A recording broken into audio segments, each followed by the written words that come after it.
Welcome to Campus Chat, a look at the people, the opportunities, programs, and happenings at Western Nevada College. Campus Chat is made possible by the Western Nevada College Foundation. Hello and welcome to Campus Chat. My name is Helaine Morris, and this is the show about Western Nevada College, its people, and its programs. We've got a great show for you today. All 4 segments dedicated to the Fallon campus. And when you talk about innovation and connecting with the community, the Fallon campus, its faculty and staff really rises above. They've set a very high standard for meeting the needs of the community. I mean, you really have. So this is going to be an exciting program, a lot of variety. And our first guests are Rosana Halprine. She's sitting right next to me. She is the course developer and primary trainer for the Workforce Academy. And then sitting next to Rosana is Ginny Dugan, and she is the administrative assistant at the Fallon campus, works for Dean Scharmann. But you do a lot of other stuff too, don't you, Ginny? You're busy. Very busy. Yes. That's great. So tell us about the Workforce Academy. How did it get developed, Ginny? Well, in June of 2006, we gathered the major employers of Churchill County together for a meeting to discuss what their training needs are. And in our discussions over, I would say, about a year, we learned from the employers that many of them can train people on the job for skills particular to their companies, but what they really wanted are applicants and employees who really knew what it meant to work successfully in a company or a business. And in the fall of 2007, they had approved our, we hired Rosana at that time in the fall of 2007 to develop a curriculum for us that was based on work ethic and teaching work ethic. And in that same semester, the employers approved that program, and then we offered our first workshop in February of 2008, so we've been doing it for over 2 years now. Oh, that's great. And Rosana, how do you teach work ethic? I mean, I really like to know, or critical thinking skills. So tell us a little bit about the curriculum. The approach that I've been taking for these workshops is that a lot of people come to work, get a job, and they just view this as, okay, I'm coming to work, you give me a paycheck, and I go to work, and that's it, and they go home. And I think that if I can change a mindset for some of these folks to start thinking in terms of being a team player, being part of the organization. And I truly believe that if one becomes part of the organization and feels that they're a contributing member and do everything to make that organization successful, that they also would be successful. And so that's the approach that I took, and that's what I use in the classroom. That's the approach that I use in the Workforce Academy. So you see it changed? I mean, I think at the end of the workshops, I think people start to think about, these are things that they already know. It's just that they don't really think about it. It's not really brought to their conscious level when they're going out to a job or to thinking about getting a job or even once they get a job. And so we talk a lot about work ethic, interpersonal skills, how to get along with people, which are integral parts for any employer to have employees that are like that want to come to work, want to do a good day's job. They show up on time. And show up on time. Have good attitude. They smile occasionally. Yeah. I don't very important. Smile here, I'm not saying, but I just look at other customer service-oriented agencies, and I can see sometimes what's lacking. Yeah, and I think that, from the employer standpoint, that is lacking. And so that's what we try to bring to their attention and get them to think about those things. At the end of the workshop, most of the people that I've talked to from these groups have told me, I know that's true, but I never really thought of how important that is. Didn't realize that employers really notice that. So I think that from that standpoint, if we can set off some light bulbs in their minds in terms of, okay, now that I go for a job, these things are important. I think as Rosana had indicated, you can't really teach work ethic, but you can make people aware of the negative and positive behaviors of employees on the job. And one of the key components of the Workforce Academy is the employer panel, which takes place in the first 2 hours of the workshop. And we invite representatives from our major employers to sit on this panel. There are 3 usually each monthly workshop. And they're very, very, very honest about the kinds of employees they like to retain and the kinds of employees that they have to terminate and why. And I think that's a real revelation to the participants, and it sets the tone for the rest of the workshop. Yeah, it reinforces pretty much everything that we talk about. So how often do you hold these workshops? It's once a month. Once a month. So that's why you said once a month. And it's 2 days. Amazing how I picked up on that, huh? I do it once a month, and how often do you do it? Oh, I do it once a month. And so it's 2 days, and how do they sign up? They contact you, Ginny? They can come to me to sign up individually, but we have a lot of agencies, and we thank these agencies very much for helping us out with referrals from Job Connect, Join, Department of Welfare and Support Services, Voc Rehab, Churchill County Social Services. So we have agencies that have been very, very cooperative and very helpful in maintaining an average of between 7 and maybe 12 people and per how workshop. much does it cost to attend? $25, thanks to the fact that we are in partnership with Churchill County Social Services, and they have a grant that helps to fund our program. That's great. So contact Ginny at 775-423-5186, and she'll get you worked up, and Rosana Halprine will be your instructor, and if you want to get a good start on developing work ethics and good work habits, these are the people to call. So thank you so much for being with us today. Thank you, Helaine. Now stay tuned. We'll be right back with Campus Chat.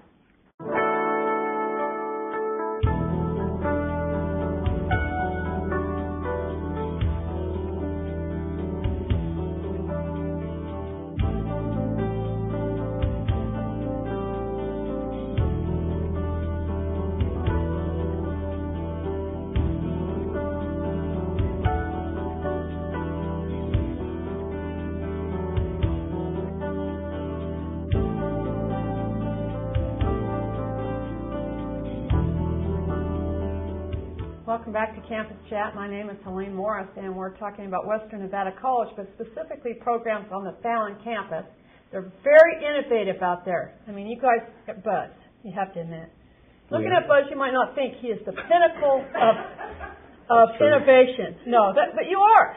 We take some chances. You are great. You do a great job out there. But now we're going to be talking about geothermal energy. It's a hot topic right now because we want to lessen our dependence upon foreign oil and exports. Oh yeah, hot topic, geothermal. It's all about hot water. But let's talk to Shannon Ernst. She is the director of Churchill County Social Services. And before we got on the show, I was asking Shannon, how does the director of Churchill County Social Services get involved with geothermal training? So tell me a little bit about that. Actually, we were contacted by Health and Human Services to develop an employment program. With economic times, we were looking at how do we get the underemployed and unemployed back to work. So we were to develop a model to do this with our case management. So we sat down and looked at what is our industry, and it's geothermal in Churchill County. So we developed a case management plan, and we looked at the college in Dugan to develop a training program so we could actually keep our locals employed there rather than geothermal companies bringing their trained employees to our community. Oh, that's a great idea. And Buzz, how did you respond to Shannon's request? We were really pleased that they asked us. We decided to go workforce development direction rather than to do a for-credit kind of program so that we could deliver it quickly and not be bogged down with some of the things that happen with academic programs. And so we were able to go to some specialists, mainly the folks from American Well and Safety out of Bakersfield, to help us design the actual training program to train roughnecks, people who can actually work on the drill site. And that's what we put together. And coupled with the Workforce Academy, which you just talked about with Rosana and Ginny, and the geothermal training, we've been able to put together a program to help people get jobs. And so I don't think people know how, or maybe they do know that Nevada is very geologically active. I mean, there's a lot of stuff going on underneath, right? A lot of heat in the north. It seems like the the southern part of the state has really been focusing a lot on solar, while the north really has the resources, the natural resources for geothermal. And in Churchill County alone, there's estimated that there'll be over 100 experimental wells drilled in the next 5 years, or next 2 years, at a cost of over $2 billion. So the industry of geothermal is becoming a major employer in the north. Well, have you actually started the training yet? Have you interviewed? Do the clients come to you first, and then you set them up with the classes?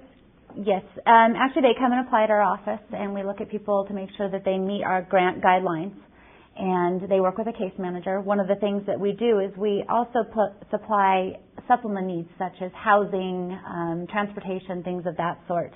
And we've offered 2 classes at this point. We've had the full training, and 2 people have been hired on already at this point. We have 1 additional class that will be held in May. Vulcan Power has been our #1 supporter of this class. And so out there drilling right now, Vulcan Power, Vulcan that's is the name of it? Yes.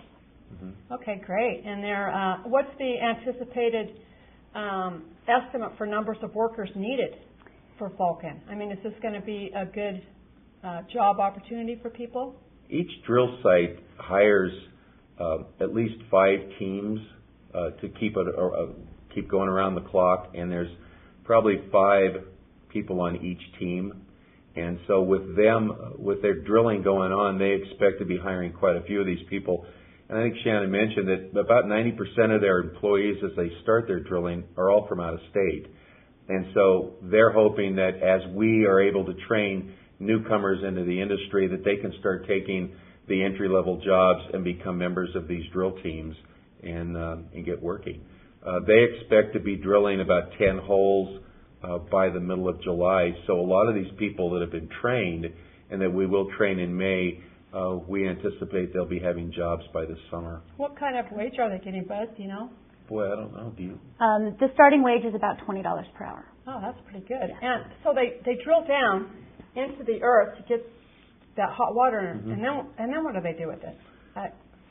Well, then they cap the wells, and then they really work to develop their power plants there at that site. And the whole geothermal process is a pretty intricate process, but it really basically sets up and works towards developing electricity. And then you work with a company like NV Energy, and they Magna Power or Terrigen Power Plant, and some of these other companies that contract with Nevada Energy to supply energy. Oh, that's interesting. You know how deep they're drilling those wells by chance? 100 to 200 feet down. They're all different. They're that's drilling to see how shallow, much they can do. That's pretty shallow. Because we have some that are very low and some that are deeper. Yeah, I know some of the ones that Vulcan's drilling out towards Hazen are right around the neighborhood of 1,000, 2,000 feet, things like that. So if someone's watching the show and they want to learn more about this geothermal training program through Churchill County and Western Nevada College, do they contact you, Shannon, or do they go directly through Buzz? They can contact our office at 775-423-6695. We have a caseworker directly working with this. Her name is Michelle Hewitt, and she's dedicated directly for this program. Okay, and if they call us, we send them directly over there. Okay, so call Shannon if you're interested in working in the geothermal field. Great way to get a career going and to branch out a little bit. Okay, thank you so much for coming all the way to Carson City to tape this show. We really appreciate it. Thank you. Thanks. Stay tuned. We'll be right back with Campus Chat.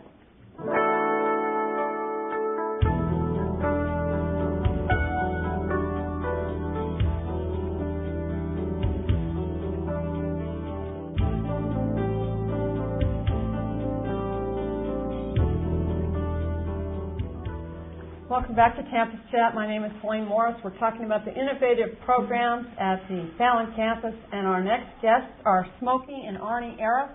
They are owners of the Advanced Truck School. So we've been talking about the Workforce Academy, geothermal training, and now we're going to truck driving. So welcome. Nice to have you here. Thank you.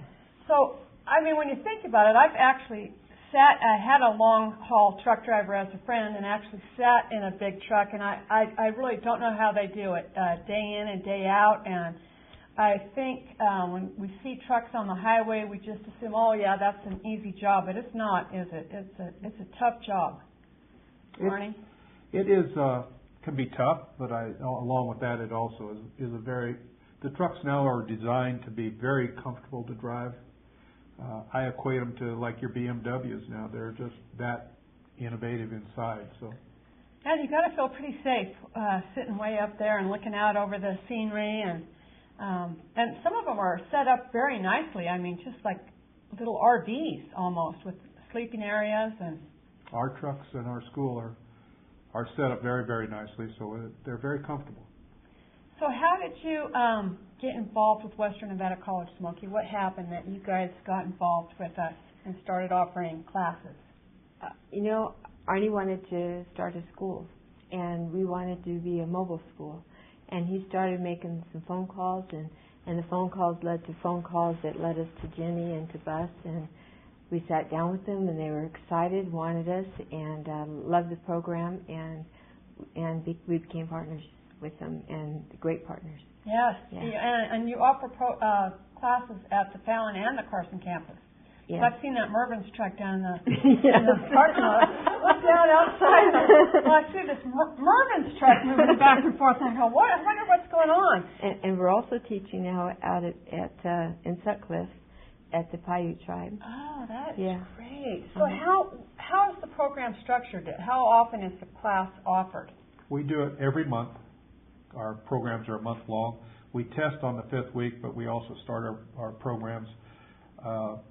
We try and stay within the monthly deal so that we can put our students through. They get enough time in the classroom, which is just made our school above and beyond the way Bus and Jenny have designed us, and actually corralled me in personally because I'm kind of a bullet in a rock pile. And Bus gets me in the office and straightens me out, and then gets our curriculum so that we stay with, and he's designed a 1-month program so that we call him the architect because he takes everything and makes it work. Yeah. The architect. I'm hanging on to that one. That's cool. He works throughout he keeps everything in balance. I'm not one to really stay that way, and my school was designed to be a mobile school. He fixed me in Fallon, then he moved me to Carson City, but he's done it so that we're structured and the program stays within the college realm. So for the 4-week class, is it all classroom and then hands-on, or? We do about between 70 and 80 hours of classroom work. Our total program that's a lot. Is 180 to 210 hours. But the classroom is getting through the DMV book, learning to pass your DMV test. Then after that, it's hard to teach truck drivers in a classroom. So we try and get them out in the field, working as soon as possible, working with the truck. And it gives us a chance to evaluate them and see how they can handle a big rig. And then we work on the aspects of whether they're scared of the truck or they don't know this or that. And we evaluate every day with our school. We know where our students are, and I'm very blessed, not alone with having Jenny and Bus, but I have 2 dynamite instructors with this school now, and they are just unbelievable. They teach the way we want to teach, and we've been able to just have a school that I'm personally proud of. Now, do you have a lot of students, a lot of people wanting to become involved in becoming a truck driver with the economy the way it is, Smokie? It is, because there's a lot of areas that there's not employment anymore, and they're looking at truck driving, and we can get them into programs for long haul if they're wanting to do that, and we encourage it. Now, are you then getting them jobs right away also? Well, the programs that we have are a couple of companies that will take students right out of school, because a lot of them won't. Their insurance won't allow it. And so getting into these other companies, they'll take and put them into their own training program and move them on down the road. Yeah, this is really great. So how do they get a hold of you? Do they contact the college, or do they contact you at Advanced Trucking School? Either way, we have a website, but we also have our Arnie's number is 775-741-0269. Mine is 775-741-5891. And then the college numbers that I never have memorized. Yeah, Yeah, but we'll put those at the bottom. They might be there right now. I like to do that when I see that. There's the number right there. Okay, Keith, you got to work on that. Yeah, they're on my speed dial. Yeah. So real quick, I want to ask Arnie one question. Are the students primarily males or female, or do you have a combination? Well, women haven't discovered trucking as I see it. We have 2 in class right now. We've graduated 2. And once women understand that this is one of the few professions where women are on a par with a man. When a truck goes someplace, they get paid the same wage, and it is not hard. My wife and I have traveled and done whatever, but no, women can be on a par. I think it's getting away from the roughneck type of driving to more of the skilled type of driving, which women bring high skills to this. Hey, if you're driving an 80,000-pound truck, it doesn't matter who's at the wheel. I'm getting out of the way, right?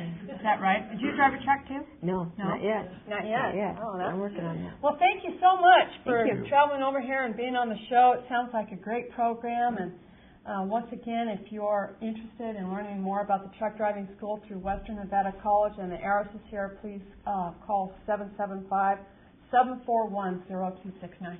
Thank you so much. Thank you. Stay with us. We have one more segment of Campus Chat.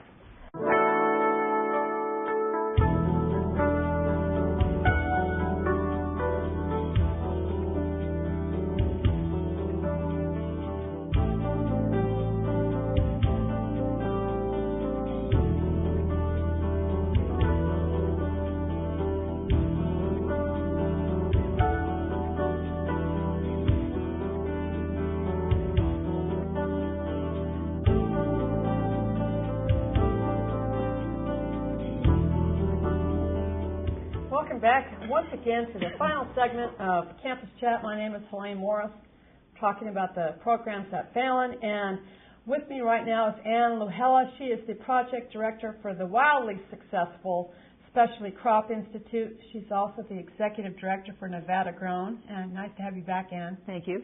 I attended Good one to of be your back. workshops at the Lavender Ridge. I grow a few. Have a few lavender plants and rosemary plants, and I was really impressed with the workshop you guys did. You do a great job. And then we have Buzz Scharmann is back. I'm surprised he's back because I insulted him on the first segment. But I love the name that Arni Ares has given him, the architect. I am speechless. I know, it's just classic. I don't know what to say. But it's true. You are like the architect, designing, molding, shaping, guiding. Let's move on.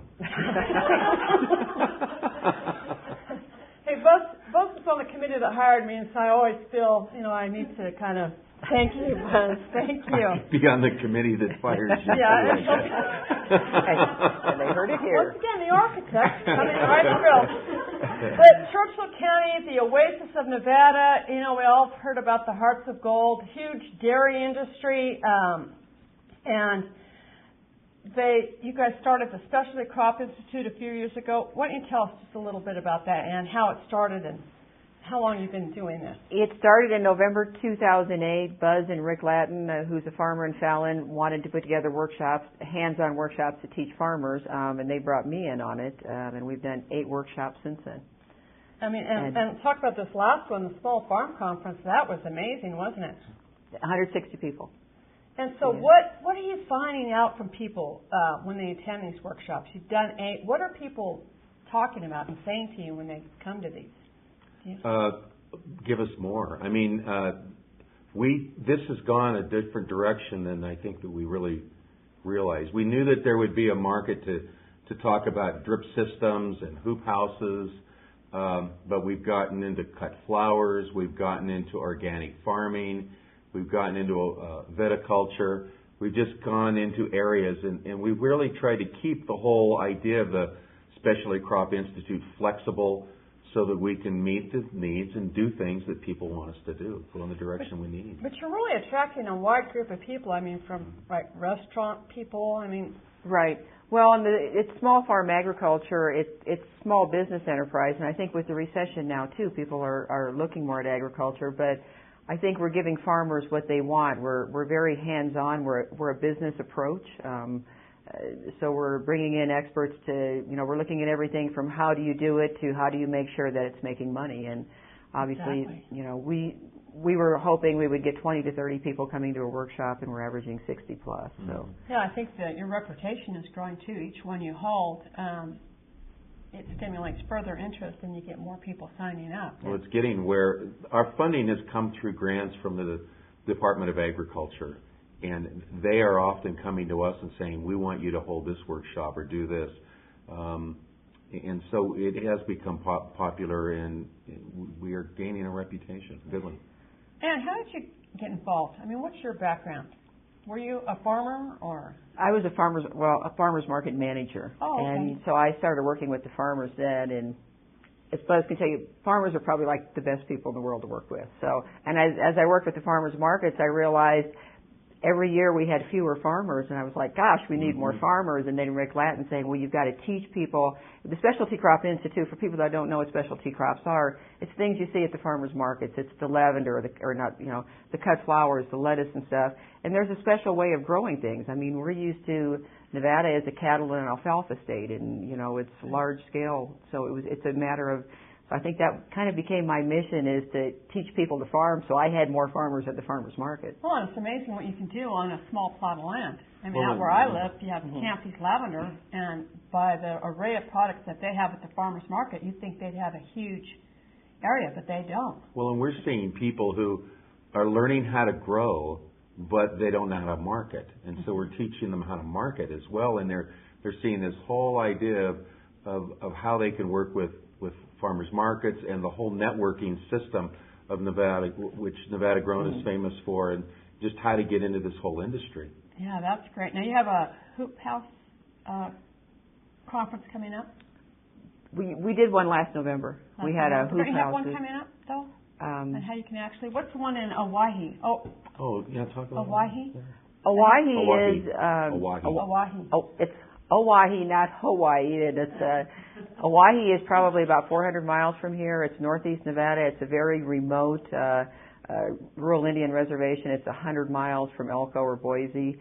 And this started about a year ago, but we're doing a project up there. We're going to go up and build a hoop house with the school, and it'll be a demonstration garden. We've got a team going up at the end of the month. So we're going to build a team. We're collaborating with Co-op Extension.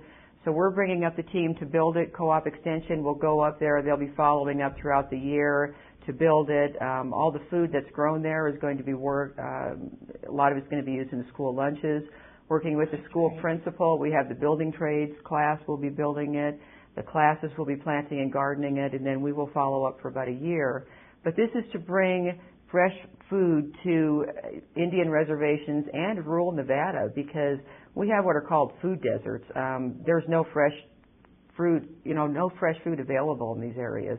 And people have forgotten how to grow and farm. I mean, everything from the backyard urban gardener to, the people that live out in rural areas. So it's a matter of kind of teaching people how to farm and grow again. Yeah, that's a great and what goal. Grows in Nevada. What you can grow that won't freeze. Right. Is what we're doing up there. What's the next workshop that you're going to have at the college then?